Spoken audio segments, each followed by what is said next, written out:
when you feel you need to tell your story, and that there's lots of ways to tell your story, and all of those are good and healing. But it's really about that unburdening, because you also, I mean, okay, so there's grief, there's also confusion. Like I'm telling you now, it sounds all clear. I was massively confused. I didn't know what the hell was going on. Like when I went to go talk to that shaman that I told, that kind of told me what was really going on, I was very confused. I did not know what was happening. I just knew that I felt really freaked out. And so sometimes you need to also seek out wise counsel of somebody who has been through, some kind of life experience like this, who can kind of help you figure out what exactly is going on. And then there's that sorting process of, what do I believe? What do I want to take forward? But there's grief, there's confusion as a part of disillusionment. There's shame. A long time I felt ashamed, and I was like, should I even be in the coaching industry? Should I even, yeah, I don't even know if I can be in this industry. But that bit took me deeper into love. Like, I love what I do. I'm not leaving this industry because I want to be a voice for the people like me that want to show up and help people, or learn coaching tools and use them in their lives, or start businesses, or just live a more purposeful life. Like, I love that. And I want to help people do that. And so I'm rock solid in that. But yeah, there's a lot of crunchy emotions in there and I think also just trusting that you will sort them, and the thing about the things that you feel ashamed of is, shame has a hard time living in the light of in daylight, right? So when you can share the things that made you feel ashamed, it takes the sting out of them. And I also, what really helped me with that is I just have an open invitation to anybody really who's ever felt harmed by me, but especially during that time, if they felt harmed by me, I'm happy to speak with them, and I will apologize without reservation. I have no need to defend myself, and hopefully I can just hear their story and share maybe a little bit about like where I was at that time. So just so they can not to justify, but just so they can understand, like, this is what was happening inside of me that has nothing to do with who they actually are. So there's a lot in disillusionment. I want to have some time.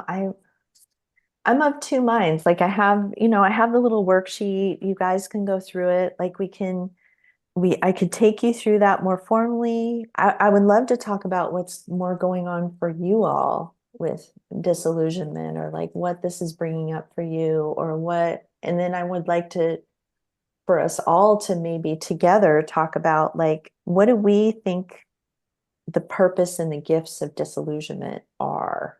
Like, what are you finding in this process? So we've identified some things already. Maybe let's start there. Like, what do you think? What's the purpose of disillusionment been in your life? Like, what's the role it's played? So, like when I was saying, go ahead, Sue. Um, the disillusionment that preceded the current disillusionment, uh, I can with the benefit of hindsight, Yes. and it was more than 10 years ago, and I can see that it actually had a magical place in my life. It woke me up to that my job at the time was no longer, I wasn't growing. I was getting burnt out, and it pushed me, and I was angry and ashamed and all the things, but ultimately it pushed me on a really magical path to a job that gave me great joy for a number of years. And so I could, it didn't take, it was, just a like less than 6 months of stewing in it until I got to a really good place. This is different. I understand intellectually that disillusionment can be really helpful and that it's pushing me in a direction that will ultimately be just as lovely as the last major disillusionment. But this was a much more painful experience. And so I'm just not getting there. And when I'm mired in it, and different things have happened along the way that someone explained to me kind of what was really happening, and then all my shame dropped away because I had really taken on that. Part of me believed this was totally my fault, and the intellectual part knew that it actually couldn't possibly be all my fault. But and then finding out over time what was actually happening was very freeing from the shame part of it. But I'm still left in the kind of in the muck without the shame, without much shame anyway. Yeah. So that's why I was so, when I saw the worksheet, when I was like, yes, yes, this is absolutely.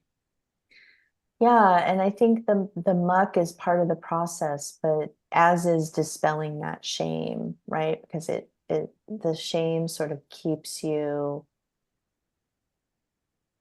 connected to the past. And as you were talking, I was thinking, well, the biggest purpose of disillusionment, I think, is like a hard push in another direction, but we don't know what that direction is yet. And that's what's hard for us, is to kind of be in that place of not knowing, but exploring. And that's where, honestly, that's how the mosaic stuff came to be, because I was like, I don't have big ideas, I don't have big energy, I'm not clear.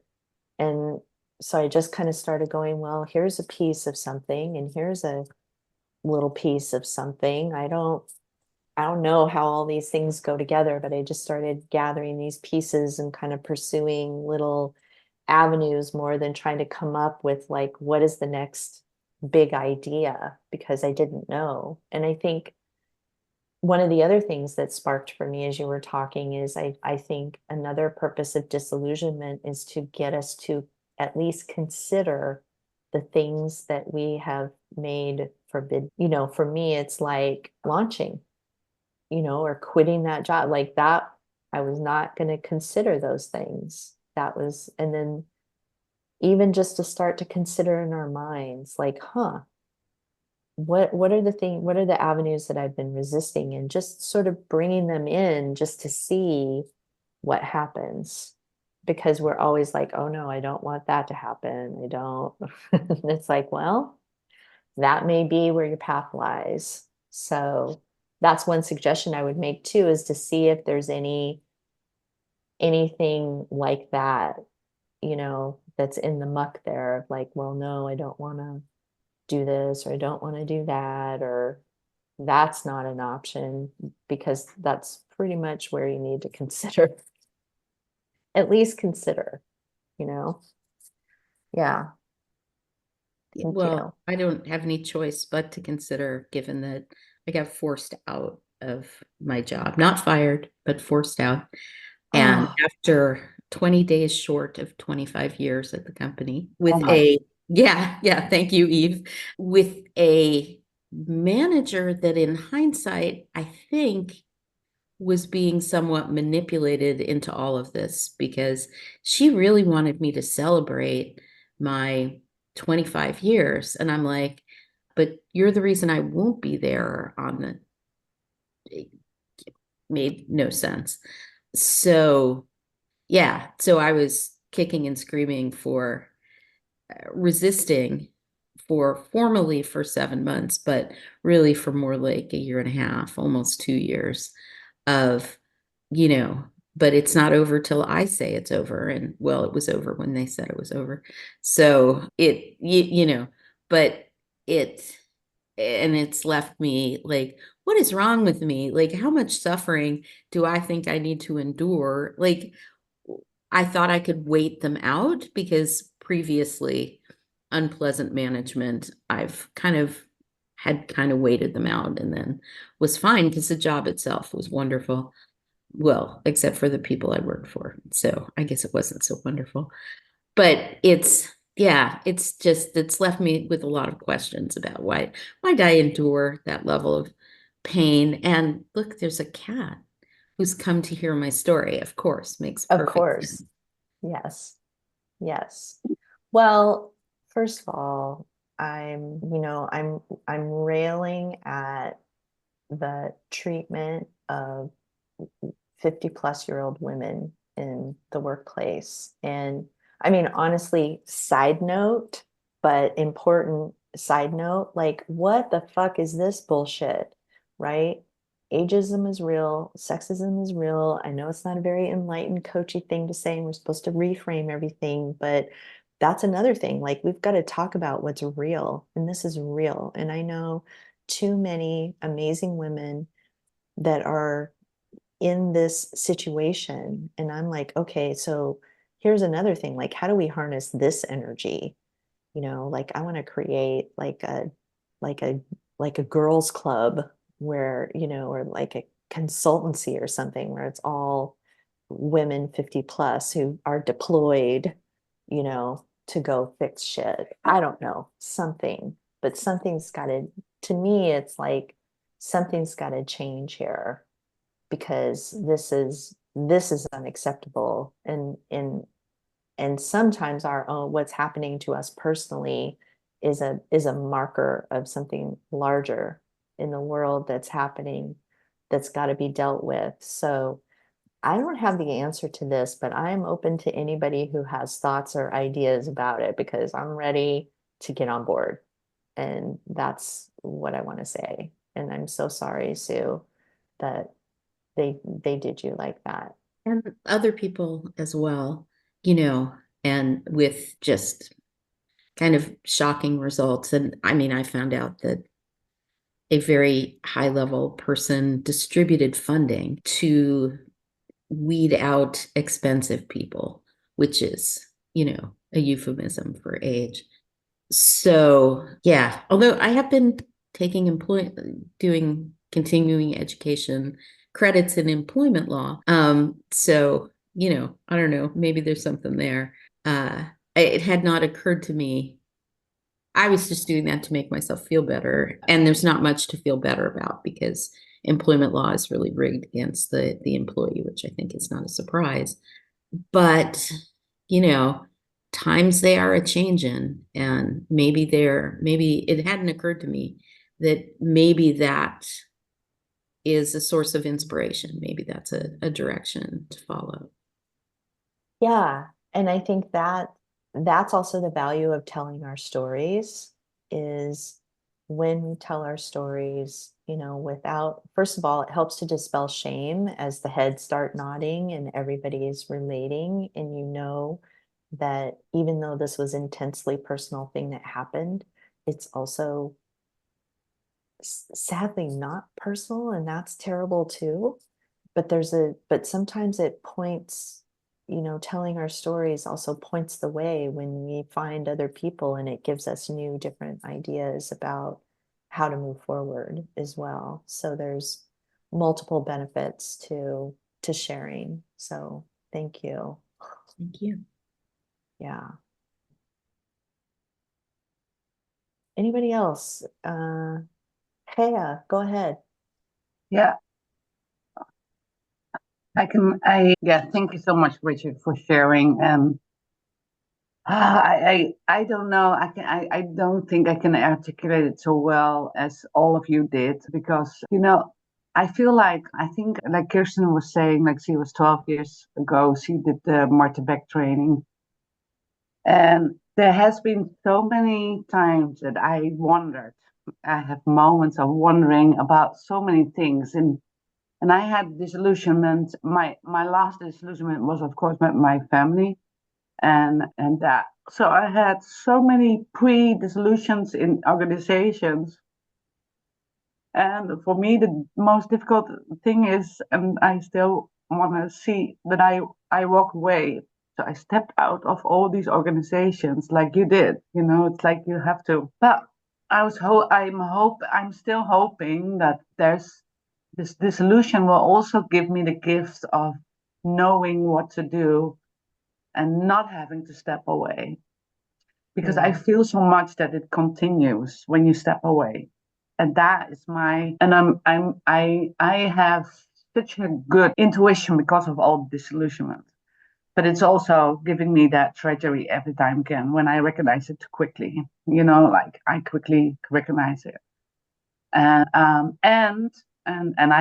can hear you say, Bridget, like I became too scared many times, and the perfectionist therefore, and not putting my out there. So I'm really grateful for you to sharing your story, because I hope that I will share more about my story, and I think that will be helpful for many people too. Yeah. So thank you for that. That's actually what I want to say now. Yeah. I was very tired, and I wanted to be here because it's already 10:30 here, almost 10:30. So it's here in Amsterdam. It's dark already, but yeah. So that's why maybe I'm also a little bit emotional. But I got better at being emotional. And there's something about shame that shame is such a word that we don't use, but I think actually shame will bring us somewhere. I don't know. There's something about shame that is like, yeah. I think there's more to it to learn about shame. Yeah, yeah. Yeah. I don't know. Well, I don't know. I'll have no answers either. But I love your your whatever 50-year olds. Well, yeah, we're gonna get radical. We're yes, gonna we're I gonna love. So for radicalize. me, for me, this is my most radical thing that I did in December. So my tattoo, I still have to get used to it myself. But actually, talking about that helps me also to get over the shame. I always say like my family was already disappointed, so I put a tattoo, and that's still, and it has much more depth to it, because this was a very radical thing for me to do in my life. Let's say like that. Yeah, Yeah. Yeah. I love yeah, that. I want to couple thoughts related to what you said, and then I saw Kirsten and Jill, so I see you too. Well, you know, I made a joke one time that kind of stuck, and I just said, shame has a message for you, and the message is don't. And but I think it's true, but you have to sort out what the don't is. So yeah, sometimes the yeah. shame is like, oh, I don't want to do that because it makes me feel ashamed. And sometimes the shame is, I don't want to take that on in that way because that makes me feel shame, right? So you kind of have to Yeah. sort out which one, and a lot of times we think it's the first one when it's the second one. And so that's just the sorting out that has to happen. And True. then the other thing that you said about recognizing it quickly. So Yeah, I think too, but wanting to stay. And I think that's such a great point, right? Because not everything is, even if initially it may seem like that thing in the past, the family, the dysfunctional group, and there's shades of it. And so it's almost like touching a hot stove and you hmm, just see the red burner out of the corner of your eye and you go, oh, I don't even want to touch that. And so I think the way to stay and sort of suss out is I think a lot about the impalas in Africa when you talk like that. And so, impalas are like the snack food of, the bush belt. Like they're going a lot. But when you look at them, they're not like always in this high state of alert. They're not always on the run. They're grazing or they're fighting or they're, whatever else that they do. And you realize like unless a predator is just charging out of the blue and they have to run, But if they kind of see something fishy over there, they don't run. They turn toward the danger and they check it out and they see what it is and they may even step toward it so they can find out, oh, that's a lion sitting, laying in wait, or that's a,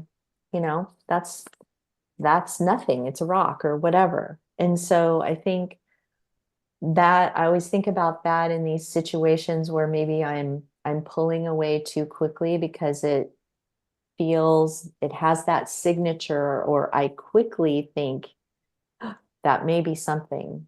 And so that's what I would say to you, is just practice being a little bit more like the impala. It doesn't mean you don't run if something's going to come eat you, but if danger is not imminent, you practice staying and deciding for yourself, like, what is this situation and how do I best meet it?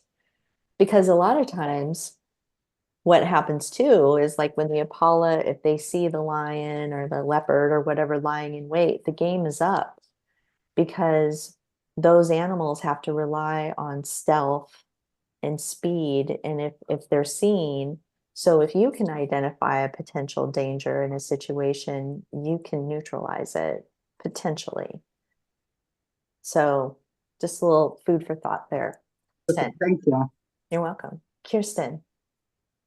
Yeah, first of all, thank you all for sharing your stories. It's so helpful to see how we all struggle and we all go through the same phases and, highs and lows, and especially grief.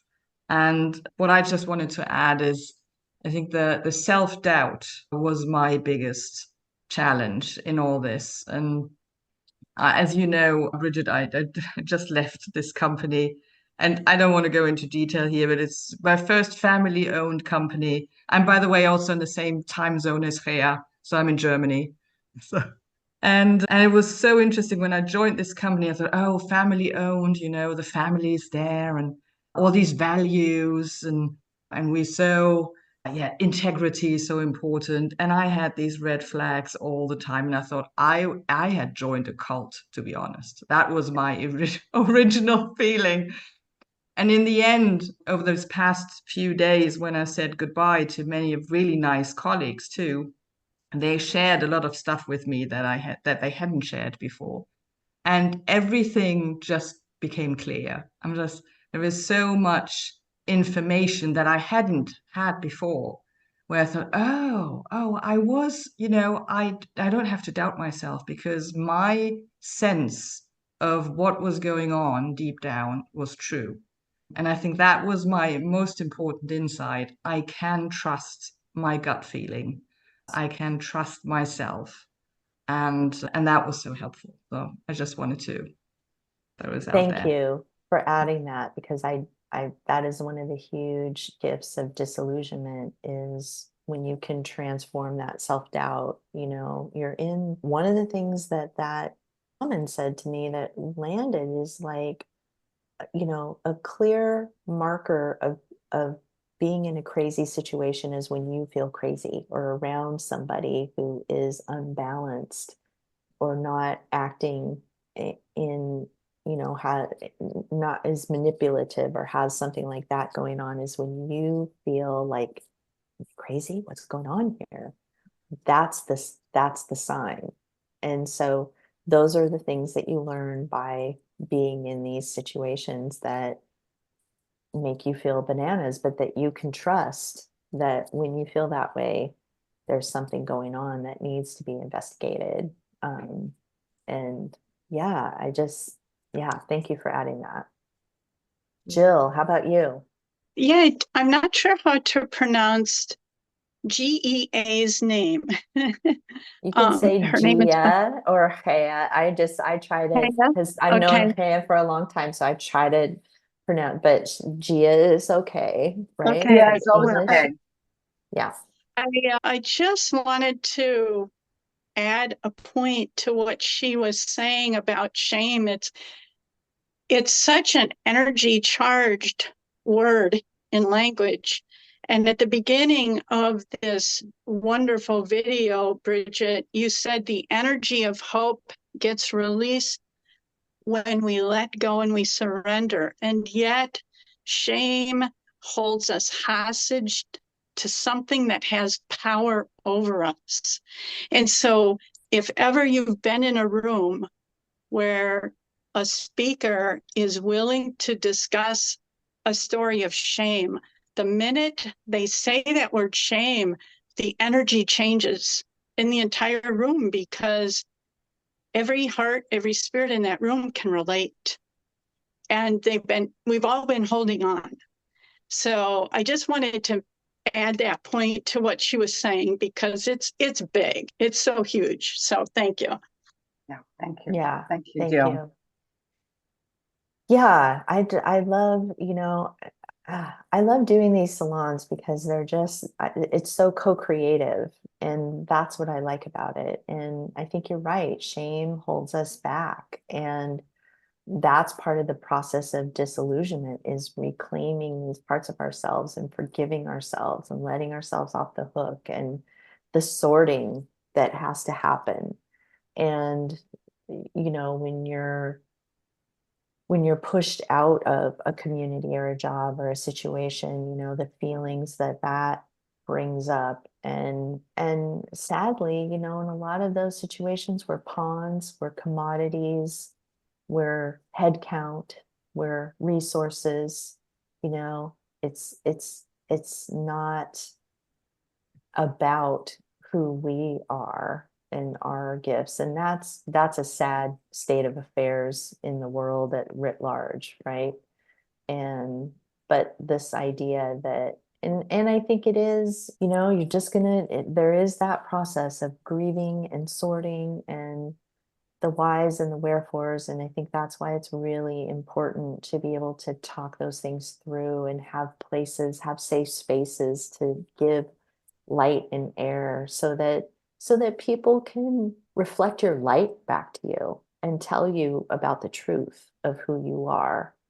Because that's what comes out of these ashes. For me, I feel like I have such a resiliency now, and I feel very grounded in myself, and I feel safe in my life.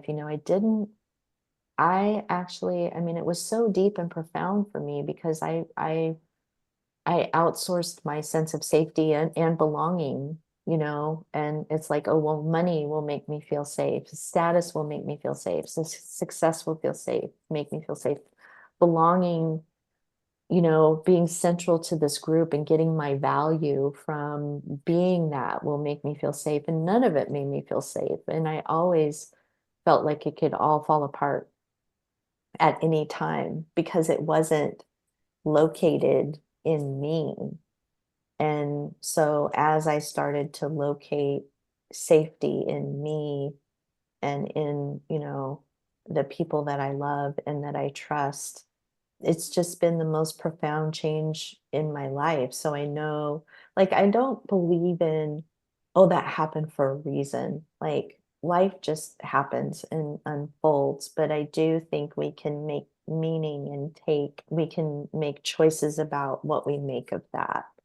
And so that's really what this is about, because sometimes you just get a shitty hand in life, and you have to play it. And I prefer to take something good and meaningful from that for myself. So yeah, we didn't do the worksheet, but you can do the worksheet and let me know. Let me know. I would love to hear anything you find as you do the worksheet. If there's, and your thoughts about it, I would just love to hear how this, because also what I know is, as you start to talk about these things, there's a definite ripple of stuff that comes on the heels of it. And so please, reach out to me. I would love to hear from you about that. What I will say about working with me, or the mosaic work, is this is the kind of work that I love to do with people, is this sort of deeper resetting, situating of our internal selves, and then how that informs the way forward. And so I do that one-on-one with people, and I do have the Mosaic Way learning community. I honestly mean it. I'm not going to do a marketing launch. And so if you're interested in the community and coming into it, let me know. And I may just open it up. Like, I'm not sure what's going to happen, but if you would like to come and be a part of that, and that sounds good, the Mosaic Way learning community, the information is on my site. It's a monthly kind of investment, so you can stay for as little or as long as you want, and it's 150 a month, and that gives you access to my Mosaic Way course, and also we have group coaching calls and a little community space, and it's always a very lovely group of people, much like this. So if that sounds good, just let me know, and I think I'll just plug you in and kind of give you a little orientation. So I really appreciate you coming, especially those of you, everybody that gets this later. Thank you for signing up, but really thank you everyone here for coming live, because that's what makes for a rich conversation. It's fun to see all of your faces. I know you all. I feel like if you don't all know each other, if you want to pursue that, or there's somebody you want to connect with, let me know, and I'm happy to facilitate introductions as well. But again, I'm just so grateful. I mean, I've actually known all of you for many years now, and you are why I stay in this work. You are why. And yeah, so thank you so much. And I guess I will see you soon. Yeah. Thank you. Thanks so much, Thank you Bridget. so much. Thank you, Love Bridge. this. Good to see you Yeah. Thank soon. you. My Good to see pleasure. you, Eve. Oh my God. I Thank you. know, right? Yeah, y'all Same. like get in touch with each other. Yeah, absolutely. Because I was going to tell my story, and then I'm like, oh, sounds kind of similar to what Sue's talking about. So Yeah, there's you told it definitely, for both of us. yeah, there's I'm sorry. definitely some I mean, strains of I'm not sorry for similarity. telling it. I'm sorry that Yes. you No, I know what you mean. experienced it. Yeah. This too Yeah, shall pass. it will. And if we have to radicalize in service of March. middle-aged plus women, we're gonna do it. So Damn just it. think about that, All by right. the way. in. Yeah, that's all your homework. All right. Okay. Okay, Bye-bye. take good care, Thank you, everybody. guys. Bye-bye. Bye. Thank Bye. you. Bye-bye. Bye.